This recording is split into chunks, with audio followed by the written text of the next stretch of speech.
Be not deceived, God is not mocked, for whatsoever a man soweth, that shall he also reap. For to he that soweth to his flesh, of this, the flesh reap corruption, but he that soweth to the Spirit shall of the Spirit life everlasting.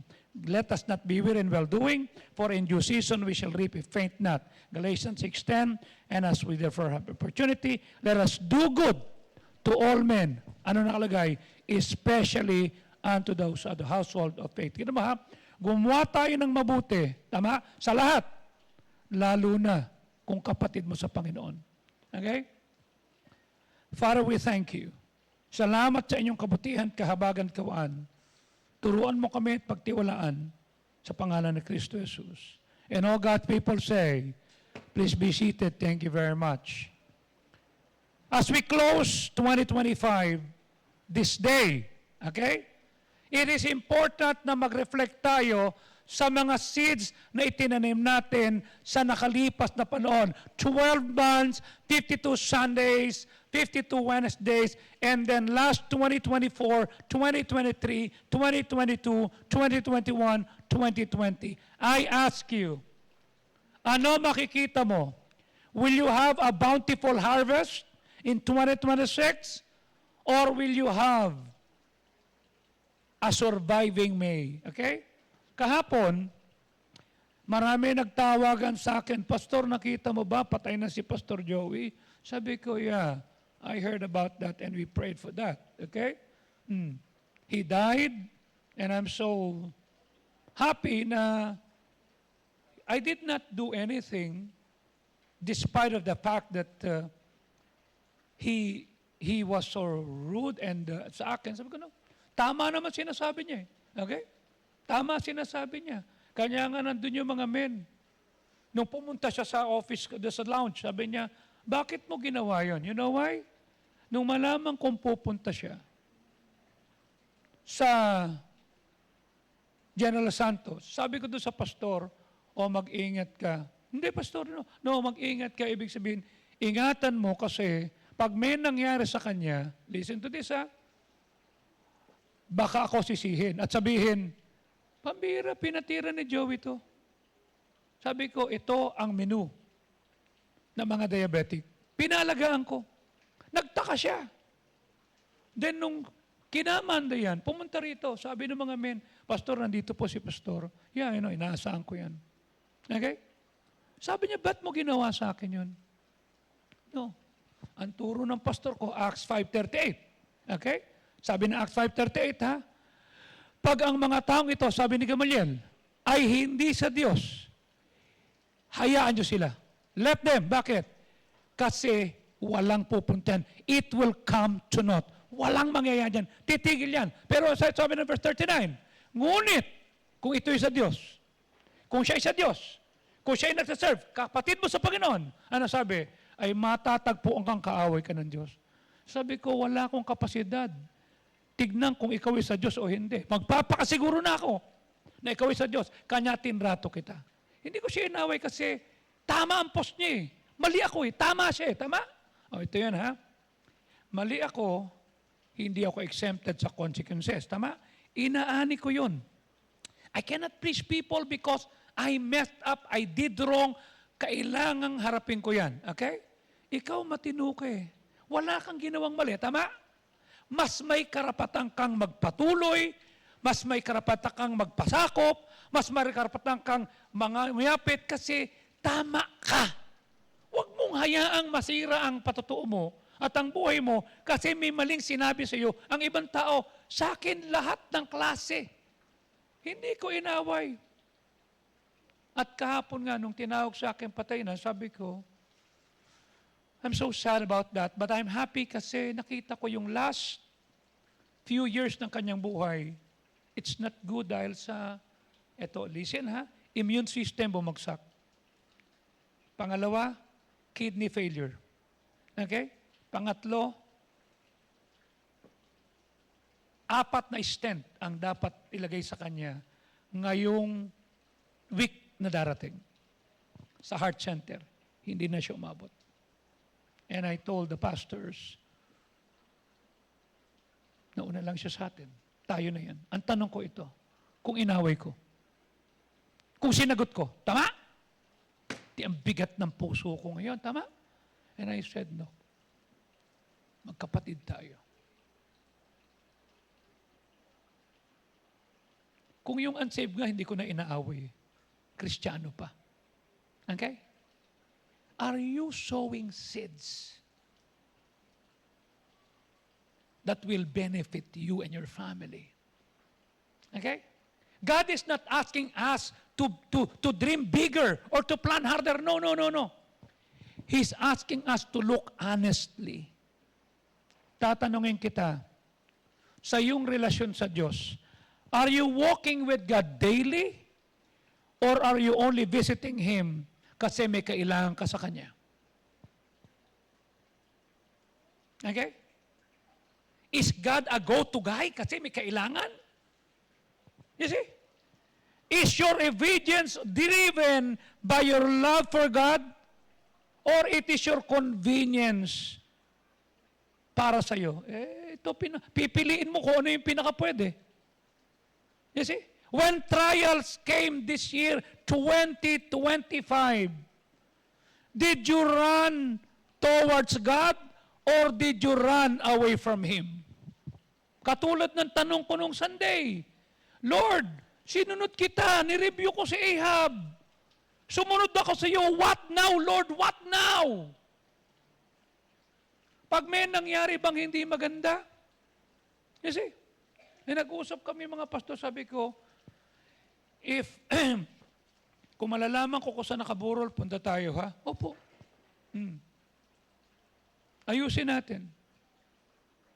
Tignan natin. Is God shaping your decision? Or are your emotions and circumstances leading you? Kahapon, habang nag-uusap kami at nagbibisita ako, sabi ko kay John Rapp, kontakin mo lahat yung mga tao mo, ha? Magba-Bible study tayo. Tuturuan natin sila. So nag-online kami, pero sabi niya, Pastor, pwede bang may sasabihin lang ako sa iyo? Bakit? Kasi gusto na pong magpabaptize ni Claire. Good. Yan lang tanong ko, Pastor. Papayagan mo ba akong ligawan siya? Bakit naman hindi? 25 ka, maayos ka. Okay? Sabi ko sa kanya, sige. Then kanina, sabi niya, Pastor, ipag-pray niyo po. May ruleta dito. Bakit? Yung ruleta na to, dito ilalagay kung saan kami itatapon at magtatrabaho. Ang pinakamalayo po, Ilocos Sur. Pray tayo, pray. Buti na lang, sa San Manuel, Pangasinan lang. 3 hours away from Manila. Sabi ko, okay na sa'yo yan. Opo. Dave, nanonood ka, di ba? You see? Sumunod ka sa Panginoon lalo na. Ha? Ayusin natin. Kasi hiyaan natin ang Diyos ang mag-shape ng desisyon natin. Nahihiya si John Rapp na sabihin, gusto ko sanang ligawan. Kasi sabi nung nanay ni Claire, nanonood din si Claire Okay? Magpapabaptize ka. Sigurado ko bang liligawan ka ni John Rapp? Sabi niya, Pastor, ayokong ligawan. Nang hindi, sabi ko, John Rapp, I prayed for you. Nung dinala mo siya rito, pinakilala mo sa Panginoon, kagabi, sabi ko, ano ang doktrina ng assurance and security of believer? Unang-una, kailan nyo tinanggap ang Panginoon? Sabi ko, ikaw, Claire, September 19. Dude. Ikaw, John Rapp, September 2. Talagang September? Ganun talaga? Di tama nang kami online. You see? Tama-tama, yung binibisita ko, ando si Joy, ando si Rani, ando si Divon, makinig kayo ha, kailangan nyo to. You see? Habang may nagbibilihan, you see? And we're doing our part. Sabi ko, ikaw Sandy, kailan mo tinanggap ang Panginoon? Doon pong nakarating po ako sa church. That's good. You see? And this is what I want you to understand. Huwag kang didiskarte ng gusto mo. What has replaced your intimacy with God? Ano ang nagtanggal ng intimacy mo? Busyness? Comfort? Fear? Distraction? You see? Nung Saturday, sinundo ko si Pastor Job. Sabi ko, sino ako nagsusundo sa iyo? Pag nasa Mindanao kami, ikaw nagsusundo sa akin, it's just my time now. Punta kami. Sabi ko sa kanila, Monday, na kina Pastor Benny tayo. Tol, no. Nasa Maynila ka. Maiipit tayo niyan. Malalaman niya, nandito ka sa Maynila, pumunta ka sa San Fernando, hindi ka dumaan sa kanya. Monday, doon tayong gabi. Total, sa akin ka matutulog, di ba? Opo. Sige, dadaan tayo doon. You see? Di, yung mga iba, imbis na pumunta ng Subic, doon na pumunta ng BGC. Tol, nandito na kami. Sige, punta na tayo. Pagpunta namin doon, yung pala merong reunion yung pamilya ni Ate Pepa. Sabi ko, okay lang ho kami. Hindi, ano ba kayo? You see? So nagpag-gains pa nga, yung pati kay Whitney Houston, yung pag-ganon-ganon. And now, sabi ko, pambira. Then sabi ni Pastor Benny, sabi niya, alam mo, natutuwa ako dito kay Joey. Ilang pastor, sabi niya ganon, ang nahihirapan sa family nila. Because no one is teaching the members on how to be a good second man and how to take care of your pastor. Kaya alam mo, yun ang pinakaano sa'yo. Hindi po, tinutuloy ko lang naman po yung turo ko. Sabi niya, alam mo, dapat Job, Emerson, yung mga men, dapat they take good care, not as a pastor, but the family, and every person, katulad sa amin. Ako hindi ako nagtitikta ito. Sabi ko, yan ang inaano ni Pastor Sauco. Sabi ko, salamat po. Sabi ko, magpapaalam lang po rin ako sa inyo, ha? Bakit? Next week na po yung Baptist Day. Yun nga. Yung pong mga taga Quezon, sila po talaga yung nakikiusap. Dahil nung last year, atong year na ito, sila po yung nag-imbita ng bisita at nag-preach. Hindi naman daw po maalam sa Baptist Day. Nakikita po nila yung aking gusto nila ako. Ibig sabihin nun tayo, ako ipaparoon sa Quezon ng umaga. At pagkatapos, 9:00 kami magsisimula, ako'y pupunta na ng Pampanga. Kung papayagan niyo ho. Ganun ba? Sige. Okay na ho. Si Emerson din po yung magpapaalam. Bakit? Siya po yung hindi na pupunta ng Thursday kasi sila ho ang host sa Pampanga. So kung pwedeng slot niya ay Tuesday, Wednesday. Tapos sabay na rin kami. Tapos doon na ho kami didiretso. Iiwanan niyo ako dito. Hindi po, doon po kami. At si Pastor Job po ano pagpapaalam? Kasi po meron po sila sa Zamboanga del Norte. Hindi, doon ka, dito ka. Ha? Hindi, iiwanan niyo, dito ka, panahon na Job para maintindihan ng mga tao. You are not just a local leader, you are a national leader. Sabi ko, Job, hindi sinasabi sa akin yan. Sa'yo lang. Sabi niya, hindi sasabihin sa iyo yan dahil international leader ka. Sabi ko, luko-luko ka talaga. You see? Pero Job, naghihinayang ako ha. Kami pinayagang mawala. Ikaw hindi pinayagang mawala. Nakakainggit ka, Job. You see? Pinakawalan kami alauna. Ang flight ni Pastor LS4. Sabi ko, hindi na tayo matutulog o matutulog pa sa bahay. Diretso na tayo sa airport. O sabi ko, Emerson, tama-tama. Paalis si Pastor Job, parating ka sa Pampanga.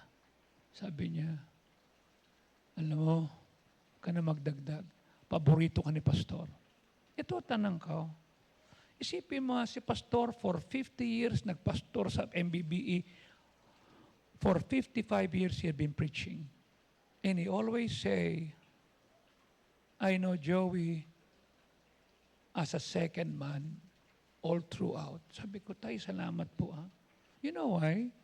I choose faithfulness over feelings. I let the Word of God decide, not my emotion. You see? Then kanina, ang aga. Ang dami kong tawag. Sabi ko, ano po yun, tay? Pastor Fajardo. Bakit? May dumating sa aking text at saka picture. Anong picture? Nahuli ako ng LTO. Anong huli nyo? Driving using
Pag may problema sila lagi, they always come and say, can you fix this? Why? I choose to make my obedience to God not convenience but driven out of love. You see? Before God gives us a new season, He will often brings us for a moment of self-examination. Titignan mo ang sarili mo. Bakit? Because the harvest of tomorrow is always connected sa tinatanim mo ngayon. You see? Nung masalubong ko si Steve tsaka si Wayne, sabi ko sa kanila, natutuwa ako sa inyo, ha? Okay? Magtanim kayo ngayon. Linisin nyo to. Nang hindi kayo inuutusan. Bakit? Isang araw makikita nyo yung benefit na meron yan. Okay? I ask you, as you see your church, is your church attendance, service, ministry a priority or an option sa schedule mo? You see?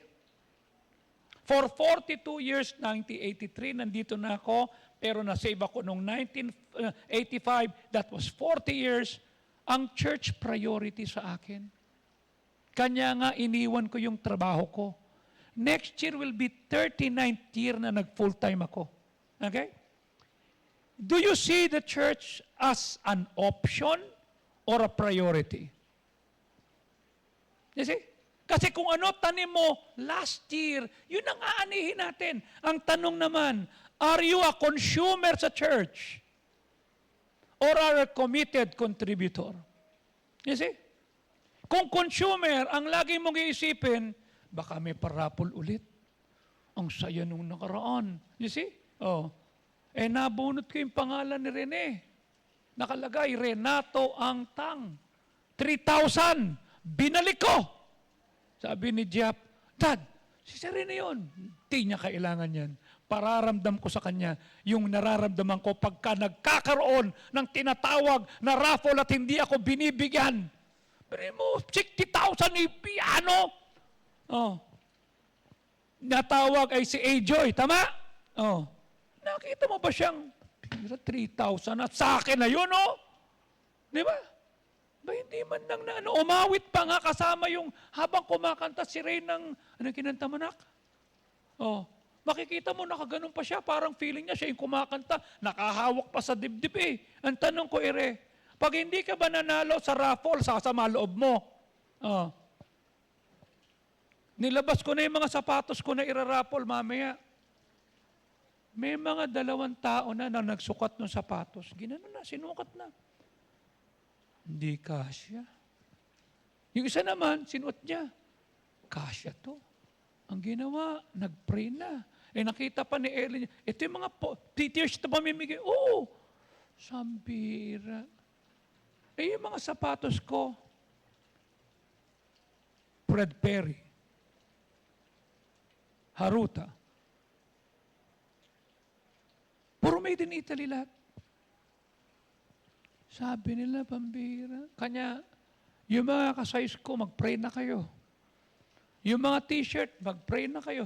Pati medyas. Okay? Emily, kung nanonood ka ha, yung pinamigay mong medyas sa akin lately ha, ang dami. Mukha akong centipede eh. Okay? Pag sinuot ko, para akong centipede. Kaya kumuha lang ako ng 2 piraso doon, tapos ipararapol ko. Puro bago yun ha, puro bago. Oh. Okay? Para lahat maging masaya. You see? Tignan mo. Tanong ko sa inyo. Okay? Kung hindi ka makakabunot at nabunot yung gusto mo, will you still come to church? Are you a contributor or are you a consumer? Pupunta ka lang ba kasi meron kang makukuha? Okay? When the church, pagdating mo, parang hindi ko maramdaman si Lord. Will you bring out the fire? Ikaw ba magpapainit? Ikaw ba magpapalab? Ikaw ba magiging dahilan para sumiklab ulit ang apoy ng pagniningas ng katapatan, ng pag-aakay ng kaluluwa, ng pagdadala ng discipleship at ng lahat, o ikaw yung magpapatay ng apoy? Okay? Sa pagdalo mo sa 2025, ikaw ba ang nagpaningas ng apoy kung bakit yung isang gusto nang tumiwalag, gusto nang lumayo sa Diyos, nakabalik? Ikaw ba yung nagpasiglab? You see? O ikaw yung dahilan kung bakit natisod ang iba? You see? Are you faithful in attendance even if you don't feel like it? How is your involvement in the ministry? Napalakas ba ang eklesiya? Napatibay ba? You see? For 12 months, from January to December, okay? Nagkaroon tayo ng family conference, nagkaroon tayo ng missions conference, nagkaroon tayo ng spiritual leadership, nagkaroon tayo ng camp, nagkaroon tayo ng ministry clinic, nagkaroon tayo ng Mother's Day, nagkaroon tayo ng tinatawag na Students' Day noong June at noong Pastor's Day noong July, at pagkatapos meron tayong tinatawag na revival noong August, at nagkaroon tayo ng tinatawag na 1-month celebration noong September, at pagkatapos noong October, meron tayong ginawa business meeting, at nung November meron tayong tinatawag na full-time day, at nung December full-time cheerful giving, Thanksgiving, everything. Ano ang involvement mo dyan? You see? Ano involvement mo? You see? Bakit? Every year is a field. Every decision is a seed. Bawat decision mo binhi. Every habit and every word and action ay itatanim sa soil of time. Hindi mo alam kung kailan tutubo. You see? Hindi mo alam. Ang masakit, baka tumubo yan sa panahong may edad ka na. You see? Baka yung kalusugan mo, kung kailan wala ka ng ipon, doon magkakaroon. Tatandaan natin, the question is, did we sow? No. Hindi yung question. Ang question is this, what did we sow? Ano ang itinanim natin? You see? Kanya wag mong gawin sa 2026 na ikaw ay a-attend lang. Move from attendance to ownership. Be rooted, be present, be dependable. Okay? Tanong ko sa iyo, when was the last time you intentionally shared the gospel with someone? Ha? Kahapon sabi ni Mel tsaka ni Gerald, Pastor, wala na yung iba eh. Sabi ko, sige lang kasi dumating ka ako si Kernel, may mga pinag-pray kami. Kanya hindi ako nakabot ng 2 o'clock. Pero nandito itong mga to. Sabi ko, sige, kausapin natin. Sabi ko, Ma'am, ano pang pangalan nyo? Nida. Ikaw naman po, Tonet. Ikaw naman, Chanel. Wow, Chanel. Sabi ko, pangalan mo pa lang, Madam. Napakaganda na. Habang nagpapakulay sila ng buhok, nagsosoul winning kami. Sabi ko, hindi ka ba natutuwa, Herald? Hindi ka ba natutuwa, Melts, ha? Na yung lugar nyo, okay, ay hindi lamang nakakatulong sa buhok, kung di may soul winning pa. Pastor, papunta sana rito yung huling soul winning mo. Si Nida, pupunta eh. Kanya lang, sabi niya, full na kami. Sabi ko, sa susunod na lang, ha? Sabi niya, tumanggap kayo lahat sa Panginoon, ha? Sa Sunday, bibit-bitin namin kayo, sisimba kayo, ha? Sabi ganun nung mag-asawa, sabi ko, sige, ha? Ayusin natin. Kayo na magsundo. Meron ho tayong kainan. Pagka Sunday, kami magdadala ng pagkain. Ang tanong ko sa iyo ito, did you intentionally share the gospel? And by the way, ha? Yung ating tinatawag na application na tayo gumawa, na inutos ko kay Ed, meron na sa Android. Okay? At ang kagandahan, okay? Pag ginamit mo okay? Itong operation ko na ito, okay? Maisusulat mo rito kung ilang kaluluwa ang iyong nailigtas. Mailalagay mo rito kung ilan na baptism. Mailalagay mo rito kung ano. Magdadad ka ng project, ng prospect, ng lahat. At pagkatapos din pagka pinindot mo yan, nandiyan na. Okay? Use the right bait. Di pag tinignan mo yan, makikita mo yung verse. Ayan na. Okay? Pero, ang kagandahan, meron tayong track. Ilan ang prospect mo, ilan ang update mo, ilan ang lahat. Ayun mo? So yung cellphone mo, hindi lang hi, hello, dito na mi. Okay? Huwag mo lang gagamitin sa kalye. Baka ayun mo? Kailangan sa safe place. Pagka mamaya, nag-soul winning po ako, pastor, na na-snatch po yung cellphone ko. At least kung may snatch yan, ginagamit mo sa pag-soul winning. Tama? Kanya kailangan, pagkano, sa safe place ka. At kung may kasama ka, yun ang tumitingin sa likod. Di ba? Ginastosan ko ito. Tayo lang ang mayroong application sa soul winning. Okay? And I thank God for that. Nung ipinasa na sa akin, approve na ng Android, sabi ko, Ed, thank you. Ang ginagamit ko pa sa Apple ay yung luma pa. Pero sabi niya, i-update pa kasi lalagyan lahat para pag nag-click ka doon, naglagay ka ng soul winning mo, papasok yun sa pinaka-headquarters sa Operation Go International para mabibilang ilan na save, sa nakatira, ito para matatrack nila, ilan ang naaakay natin. Ginawa yan ng isang Pilipino, ng isang taga Mindanao, ng isang anak ng pastor. Are you with me? Ang tanong ko, ano ang contribution mo? Do you see people as souls? Or do you see people as an interruption of your schedule? Nag-disciple ka na ba? Are you discipling someone else? Kaya tuwan-tuwa ako, ha? Dave, nanonood ka ba?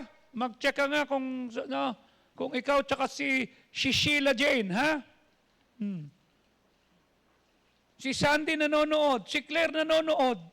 Ito yung mga bagong mananampalataya. Si Adrian nanonood. Nagdi-disciple kami. Tinuturuan namin sila on how to grow in faith. I have been doing this for 42 years. Sabi ko, hindi kita mapupuntahan, pero pwede tayo mag-online, ha? Sige po. Kung saan nakaubutin, sinasama ko na yung mga kausap ko, makinig ka dito, gagawin natin to. Listen. Galatians 6 reminds us that life does not lie. Hindi po nagsisinungaling. The seed that we plant determine the harvest that we will reap. Tanong, will there be people in heaven because of you? Sabi ni Pastor Job nung Monday, alam mo, Pastor, si Pastor Sauko, nung nag-preach yan sa mga kuratong baliling, andun si Nova, nag-profess si Nova, opo, nag-dedicate yan nandun, ayoko nga pumunta. Natatakot ako, pero ito, sabi niya, kung mamatay tayo, nakatayo. At with our boots on. Niya, Pastor, pagdating mo sa langit, maraming sasalubong sa iyo doon na win. Okay? Hindi nagkukwentuhan lang kami sa soul winning at sa lahat. Ang tanong ko, have you intentionally reached souls? Anong mga fear of excuses na naging dahilan para yung kaluluwa mo ay tumahimik at hindi mag-akay ng kaluluwa? You see?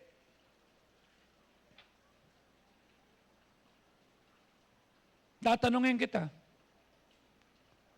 ano ang seed na tinanim mo 2025 hanggang nakalipas? Ano ngayon ang ani mo sa hinaharap? So punta tayo ngayon sa letter S. Spell seed. S-E-E-D. Okay? Ano yung S? Hindi sauko. Self-examination. Let us reflect honestly on 2025. Tatandaan mo, before planting something new or anything new, dapat alam mo, nasan ka? Nasan ka emotionally? Nasan ka spiritually? Nasan ka financially? Nasan ka biblically? Nasan ka sa pag-aakay ng kalooban? Nasan ka sa relasyon mo sa Diyos? You see? Honest reflection allows us to see anong klaseng seed ang magpuproduce ng fruit at anong klaseng seed ang walang ibubuga sa iyo. Tama? Oh, I ask you, 2025, did you cheerfully give your tithes, your offerings, your first fruits? Or do you give only when it's convenient? Dahil may order ka. Kasi may bibilin ka. Kasi struggle ka. Does your giving reflect your trust in God? Or your giving is controlled? Kasi marami kang binabayaran. You see? Ako bago ako bumili, kahit mura or what, pinagpipray ko yan. Bakit? Tinitignan ko, pag kinuha ko to, o kanya ako, nagpapasalamat doon sa binigay niyo sa akin, na kung natatandaan niyo, si Brother Romeo naging host ng Pastor's Month, di ba? Nagkaroon kayo ng fund, yung bahagi ng property, ng pera na binigay niyo, 3 million, andyan at saka nandoon, yung condo dyan sa labas, yung tinitira ni na job, okay? Na minsan pagka walang ulam to mga kamoting to, anong ulam? Sige, padala natin dyan. Makikita mo si Paulo, ang tawag doon, e-bike, okay? Dadalin doon. Pero bawal na e-bike. Okay? Malapit lang. May sabi ko, saan ka pupunta? Maglalakad lang ako, Dad. Hahatid na lang kita. Diyan lang naman yun. Hindi po. Sabi ko, no. May anak ka na nag-iintay. You see? Why? We prayed for that. Okay? Kasi natatandaan nyo, ikaw yung matatagal. Edgar, Rene, sino ba matagal dito? 3 na lang tayo. Okay? Ang laging turo ni Pastor, tama? Ewan ko, inabot ni Ferilyn tsaka ni Marisa, tsaka ni Dante. Ano sabi niya? Pag tinignan mo ang Holy of Holies, yung tabernacle, tama? Nasa sentro. Ang laging turo niya, pag maghahanap ka ng bahay, palikot sa tabernakulo. Huwag kang lalayo sa tabernakulo. You see? Kaya I thank God for that. Sabi ko, Lord, salamat po. Kung ano man mangyari sa akin, si Ellen, malapit lang siguro titirhan, o dito lang siya, maglalakad lang. Bakit? Ang sentro ng buhay natin, ang God, yung eklesiya. Okay? Kanya nga ang tanong, have you honored God first? Or ang ibinibigay lang natin sa Kanya, yung natira. Ano sabi ng Galatians 6:7? Be not deceived, hindi magpapaloko ang Diyos. Ang lahat ng hinasik ng tao ay siya namang aanihin niya. What does it mean? Honesty, God is not mocked. Pwede mong lokohin si pastor. Pwede mong lokohin yung finance staff. Pwede mong lokohin yung preacher mo na nag-soul winning ka. Pwede mong ipakita na kung wala nagbigay ka ng gospel tracts. Anong pinagkaiba mo doon sa mga vlogger? God is not mocked. Anong dapat natin makita rin yung responsibility. What is that? Whatsoever a man soweth. May katungkulan tayo. At ano pag-asa natin? We shall reap if we faint not. Tanong, ano ang tinanim mo? You see? Ano tinanim mo? God sees everything. Okay? And the result of our actions are inevitable. Noong Sunday, itong si Erica, sabi ko sa kanya, nakita kita, struggle ka eh. Pastor, hindi po ako natulog. Alam ko, nakita kita. Okay? Nakita kita. Bakit? Panggabi to eh. Makikita mo siya talagang yung mata niya gumaganon. Hindi kagaya nung iba na talagang pag pumikit, diretso na. Tapos gumanon pa. Sabi ko, laban ka lang ha, laban ka lang. Opo, huwag kang bibigay. You see? Kasi yan ang tutulong sa iyo para magkaroon ka ng magandang relasyon sa Diyos. Tatandaan nyo, life works like a field. Ang buhay natin parang taniman. You cannot plant weeds and expect fruit. Nagtanim ka ng damo, tama? Abay, aanihin mo yung damo. Nagtanim ka ng talahib, aanihin mo yung talahib. You cannot sow faithfully and expect nothing. Meron kang maasahan. Kanya ang tanong ko, do you see giving as a worship or a loss? Di ba? Kanya ako. Oh. Tinitignan ko lagi. Tapos ba ako sa first fruits ko? Okay? Yung first fruits ko, mas malaki sa inyo ha. And by the way, hindi ganun kalaki ang support ko para magkaroon ako ng 1.3 million. Sabi ni Pastor Benny, ano ba yung nasa likod ng telepono mo? Commitment ko po, yung cheque ng first fruits. Bakit? Para maalala ko, ganito kalaki yung faith na kailangan kong bunuin. 1.3 million. Oh. Hindi ako pwedeng bumaba. Bakit? Pero mo nagsimula ako ng 300, umabot ako ng 1.150, tapos ibababa ko yung commitment ko sa first fruit. Tapos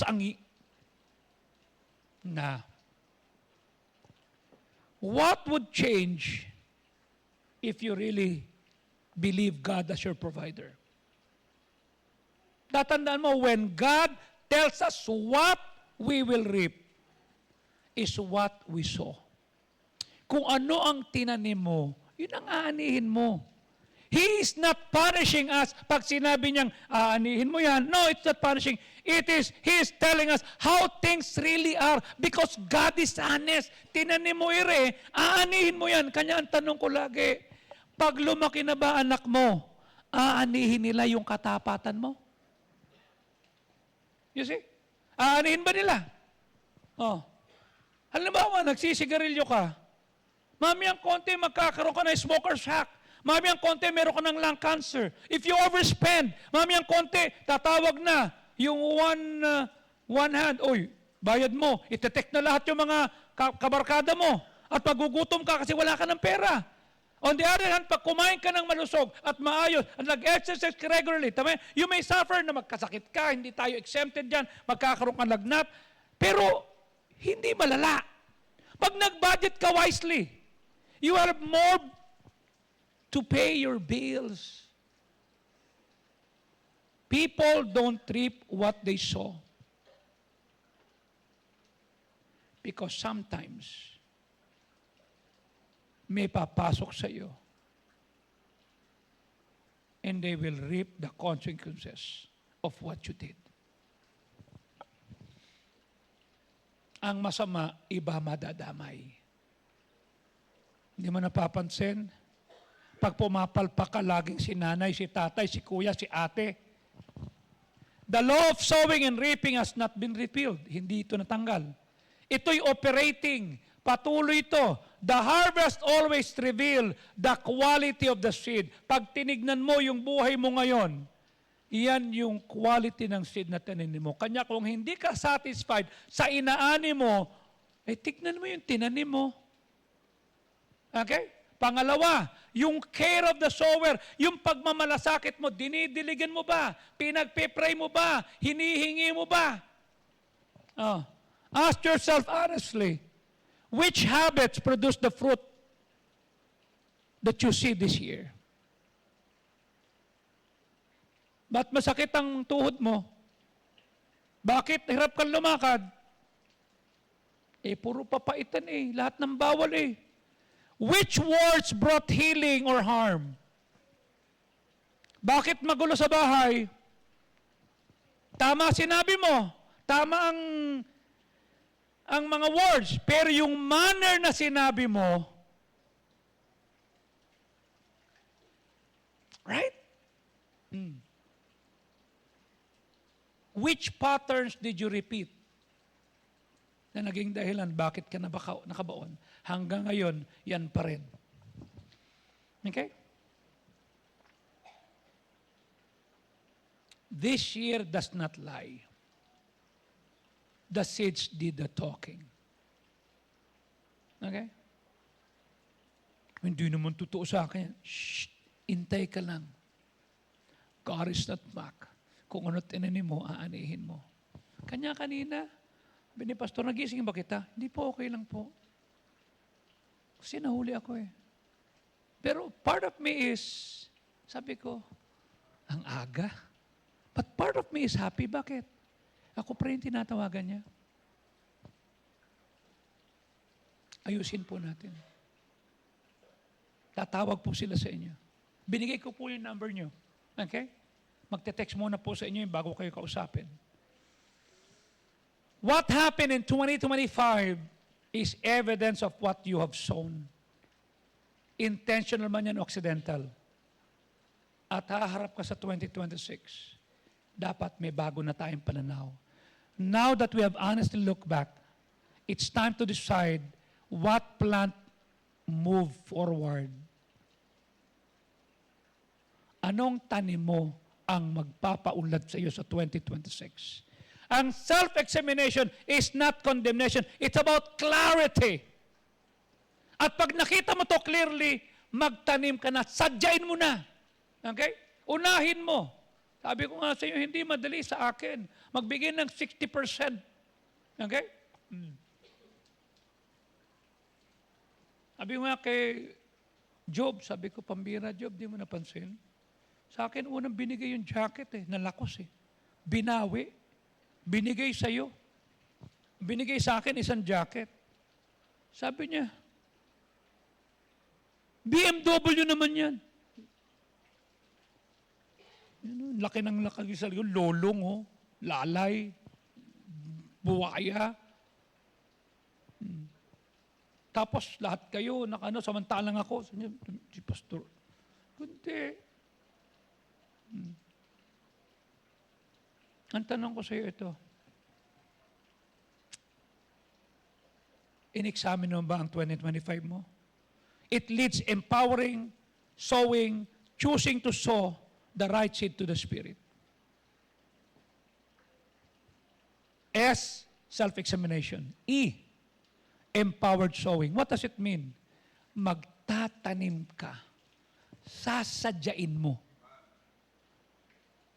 Hindi ko pa siya feel. Once we understand our past, dapat sasadyain mo na piliin ang mga binhi na itatanim mo to move forward so that you can have a wonderful future. Sowing to the Spirit produces lasting life, while sowing to the flesh produces decay. Tanong ko sa iyo, what do you need to surrender so God can do something wonderful and new in 2025 or 2026? Okay? Anong habits ang kailangan mong itigil at anong discipline ang dapat mong simulan? Bakit? Galatians 6:8, ang nagtatanim sa laman ay aani ng kasiraan. Datapwat ang nagtatanim sa Espiritu ay aani ng buhay na walang hanggan. Anong sabi ko sa inyo madalas? Hindi masamang bumili ng Lucky Me. Hindi masamang bumili ng shampoo. Hindi masamang bumili ng ulam at ng bigas, ng toyo, kasi kailangan natin. Pero sabi ng Diyos, pag nagtanim ka sa laman, it will go to corruption. Masisira yan. You see? Pero mo after, nung Pastor Sako, mag-preach ka. Okay. Sabi ko, we all wanted to have a gift. Pero lahat ng gift natin nasisira. Lahat ng gift natin na nawawasak, naluluma, nag-expire. Pero yung gift na binigay ng Diyos sa atin, it is not, no expiration date. Okay? At hindi mawawala yan Tanong ko sa iyo, kung gumagastos ka sa laman, mula sa pagpapakulay, kilay, nguso, damit, everything, nagtatanim ka rin ba sa Espiritu? Okay? We need to sow to the Spirit so that we will reap life everlasting. Every seed you plant, whether good or bad, magkakaroon harvest time. From each seed na tinanim mo, may harvest yan. And everything that God will do in your life will start with a seed planted. Ang tanong, Ano tinatanim mo? Pag-ibig, pagkamuhi. You see?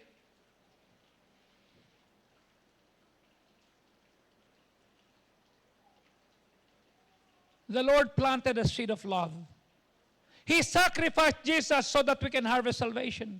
Si Jesus ang God's covenant blessing para sa bawat tao. Sa magitan niya, nagkaroon tayo ng ugnayan that we have a covenant based on the blood of Jesus. Okay? Now, tatanda mo, haharap tayo sa 2026 sa lahat ng klase ng problema. Pagkain, clothing, shelter, car, relationship. At lahat ng yan, it needs money and time. And God knows that. Your choices today determine the quality of your harvest tomorrow. Ang faithful, consistent sowing, importante yan para magkaroon ka ng magandang resulta. Every small unseen act of kindness, prayer, generosity, nagko-contribute ito sa harvest sa tamang panahon. Kanina, while I was reading my Bible, okay, magmula sa chapter 40 ng Genesis hanggang chapter 50. Ito yung kasaysayan ni Joseph. Ando doon na siya. Ininterpret niya yung panaginip ng butler tsaka nung tauhan ng Pharaoh. Tapos sabi niya, sige, dadaling kita, nakalimutan siya after 2 years. Nakulong pa siya. Then naalala nung butler, sabi niya, taka mo, may kakosa pala ako doon. Pinatawag, sabi nung Pharaoh sa kanya, sinong merong Espiritu Diyos kung di ikaw? Ikaw na, ito sing-sing ko, ito lahat yan. Bay inani niya. Imagine, pinagkaisahan siya ng kapatid niya from pit to prison to palace. Pero hindi siya nagsama ng loob. Bakit? Sa lahat ng kilos niya, the Lord was with him. Sowing to the Spirit means choosing obedience over comfort. Choosing prayer over panic. Choosing faith over fear. Choosing discipline over impulse. Kahit may karapatan ka magalit, just say, I will do this. Faithful sowing is more important than immediate results. Every small unseen act, yung prayer na na-whisper mo, yung kind word na sinabi mo, yung generous act na binigay mo, are powerful seed in God's hand. Huwag ka nang pag mali ang tao, mali. Huwag mong hayaan na yung mali ng iba, gagantihan mo ng mali. Walang tawanan sila, ay tapos ka. Hiyain sila, tapos ka, wala yan. Manatili kang nasa tama. Think of NASA's lettuce garden in space. Imagine sa NASA, naglalagay sila ng lettuce. Kasi napapagod sila kumain ng mga pagkain. They put garden sa space, okay? Nagtatanim sila sa isang environment na hindi ka sigurado kung tutubo. Pero yung mga astronaut, tinidiligan, inaalagaan, it seems nothing is happening. Pero umaani sila. Ganon din ang spiritual seed. Okay? Pag tinanim mo, you don't see the immediate result, but it will yield. Faithful sowing leads to harvest in God's timing. Pag nagtanim ka ngayon, yung obedience mo sa Holy Spirit, it will produce fruit beyond your imagination. Yung magugulat ka, Lord, mararating ko ba to kung wala ka? See? Kami pa rin ba? Sa dami ng pinagdaanan natin, sowing faithfully requires more than just planting. It requires perseverance over time. Sasadyain mo, mapapagod ka. That's why the next step is endurance. S, examination, self. E, empowered. Letter E, endurance. What does it mean? Persevering. Magtsatsaga ka. Sowing is not the hardest part. Sabi nila, magtanim ay di biro. Hindi biro eh. Nakakapagod nga. Pero alam mo nakakapagod dyan? Waiting. Yung maghihintay ka, nagbisita ako, nagbigay ako, naging mabait ako, hindi naman nagbabago tong kumag na to. Wala namang nangyayaring maganda. Gayon pa rin ang sitwasyon namin. Listen, harvest may take time. That's why the Bible says, don't grow weary in well-doing. pinagpapala ng Diyos yung continuously, faithfully, kahit walang progress na nakikita o mabagal. Hindi pa gumawa ka ng barbell, lalaki agad ang... Ngayon ka lang tumakbo, ngayon ka lang nag-barbell, gusto mo meron ka ng i-flex na. Ngayon ka lang nag-reduce. Ngayon mo lang tinanggal yung carb. Gusto mo mawala na yung 50 taong kanin sa tiyan mo. Ay siya. Yes, eh. Galatians 6:9, ano sabi? Huwag tayong mapagod sa paggawa ng mabuti sapagkat sa katamang kapanahunan aani tayo pag hindi ka mapapagod. What does it mean? Minsan parating na yung blessing mo, napagod ka, wala ka. Okay? Time does not cancel harvest. Patience and reverence are required. Kanya dapat, Lord, kahit matagal, magpapatuloy ako sa iyo. And I would like to say, may mga blessing, it will take 10 years, 20 years, 40 years, 50 years. That's why every time I see my friends and kahit may mga nauna sa aking mananampalataya, pag nakikita kami, saying, why? Bakit ganyan? Sabi ko, no. I'm just reaping what I saw in the past. Time does not cancel the harvest. Quitting does. Titigil ka ba, Fernan? Titigil ka ba, Joseph? Titigil ka ba, Marlene?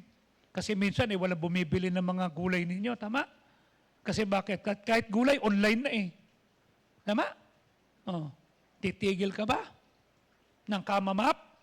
Kalilinis? Life will push back. May discouragement, may delay, may distraction, may fatigue. But God promised a harvest to those who remain faithful. Ngayon ka pa titigil, binato mo na yung sombrero mo sa taas. Ngayon ka pa magre-rebelde. Ngayon ka pa tatalikod. Ngayon ka pa maghihinawa. Lumanak inaanak mo, boy. God promised harvest. Are you faithful? May challenges, may distraction, may fatigue. Natural yan. Natural yan. But the faithful will reap in due season. Tanong ko sa iyo. Yung mga kontraktor, hindi sila napagod gumawa ng kalokohan eh. Tanong, inani ba nila ngayon? Tama? Yung isang kamoting congressman ng ingay-ingay, tama? O di nahalong.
Ano ba instrument niya? Violin? Ando doon. Dala-dala. Nagpa-practice. Nagpa-practice. Hanggang sa nadulas, sa hospital, everything. So, pero nagpa-practice siya. Bakit? Kasi gusto niyang mag-level up. Every day, ginagawa niya. Si Big Sven, sinunod yung sinabi mo. Mag-practice, hindi lang kapag tutugtog. Kahit hindi tutugtog, dapat gawin. Are you following me? Bakit si Larry Bird? Bakit si Michael Jordan? Ba't yung magagaling na mga shooter sa NBA? Bakit sila magaling? Kasi everyday si Larry Bird, 500 shots every morning, 4 o'clock, tumitira, 500 free throws, 500 every single day.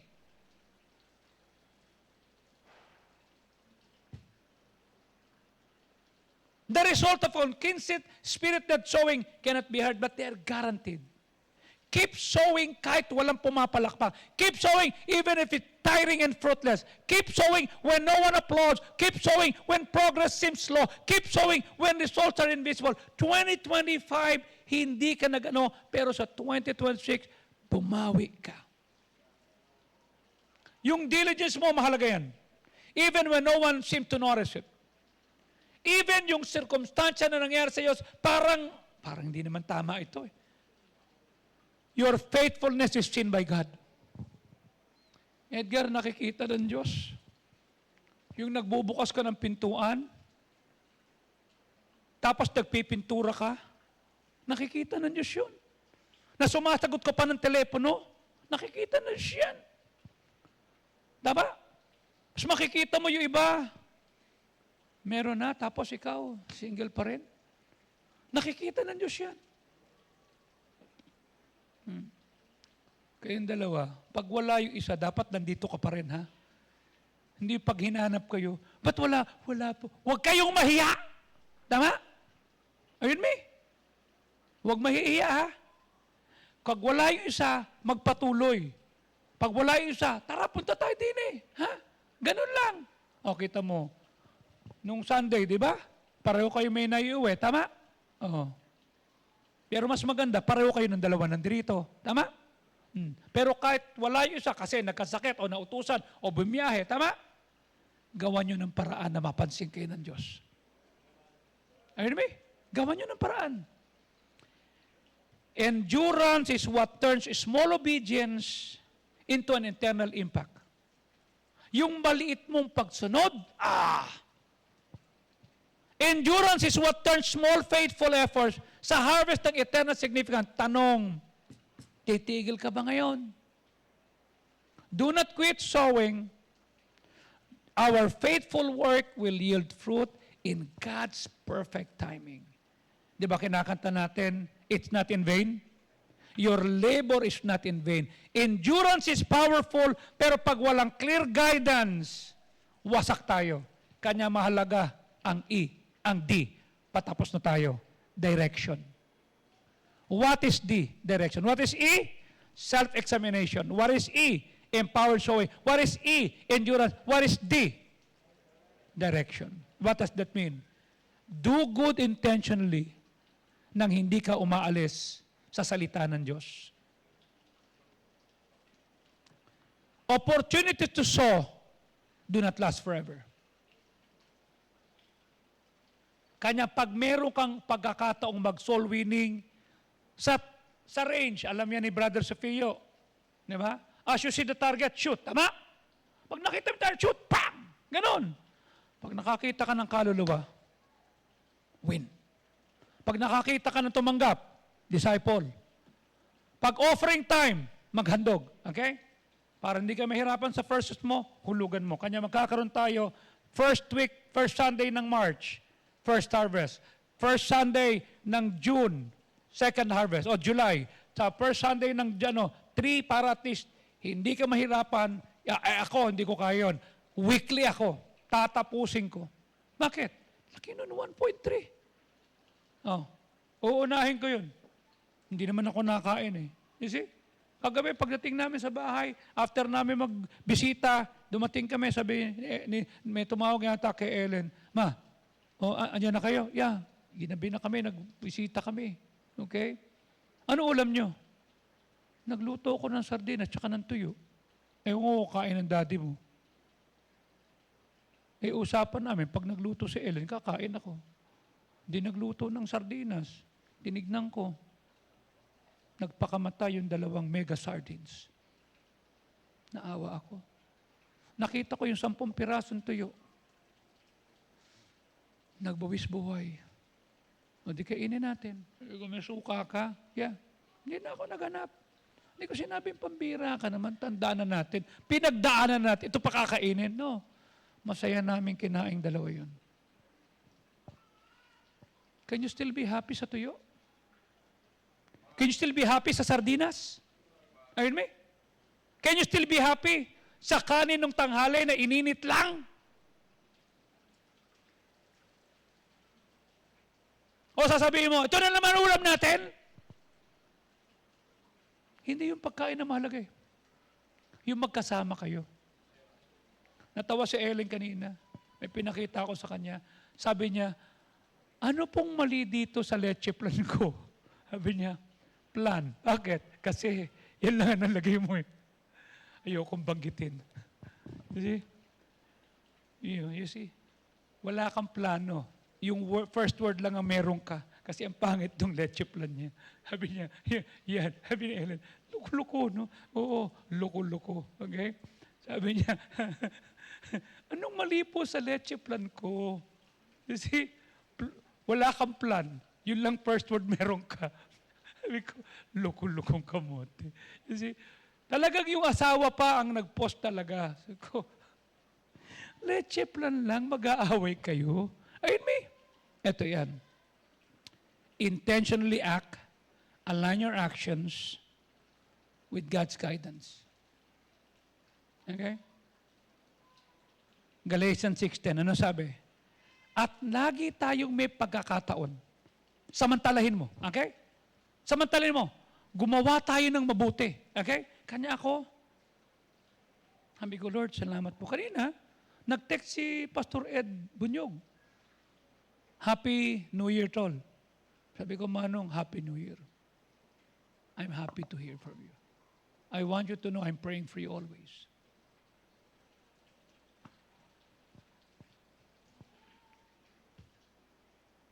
Do good intentionally. Matanda na tayo. 62 na ako eh. Okay? Tapos na ako sa away lahat. And I don't want to reap bad. Seize the moment to bless others intentionally. Maging blessing ka. Okay? Oh. Sabi ni Bernie, Kuya, ang daming deliver sa mga bata yun. Mamimigay ako ng mga gifts sa kanila. Pinatawad ko si kahapon. Nasaan yung ibang mga bata? Isa lang po eh. Sige, ito ha. Yan ha. Transformer yan. Ano po yung transformer? Isasaksak mo para yung 120 maging 220. Ano po yun? Transformer nga! Akala na robot. Okay. Yan ha. Pero ang transformer. Ako, turuan mo nga paano gawin. Yung lahat ng bata, meron kayong ano ha. Ano lang, yung simple, meron na akong binigay sa iyo ha. Okay? Hindi ka nakasama doon. Tsaka ikaw, hindi ka nakasama dandan ha. Tsaka sapsap ha. Hindi ka nakasama ha. Yun lang si Jeshu, tsaka yung dalawa, at tsaka si... Matanda ka na, Daniel, di ba? What? What? 10 po. Matanda na yun.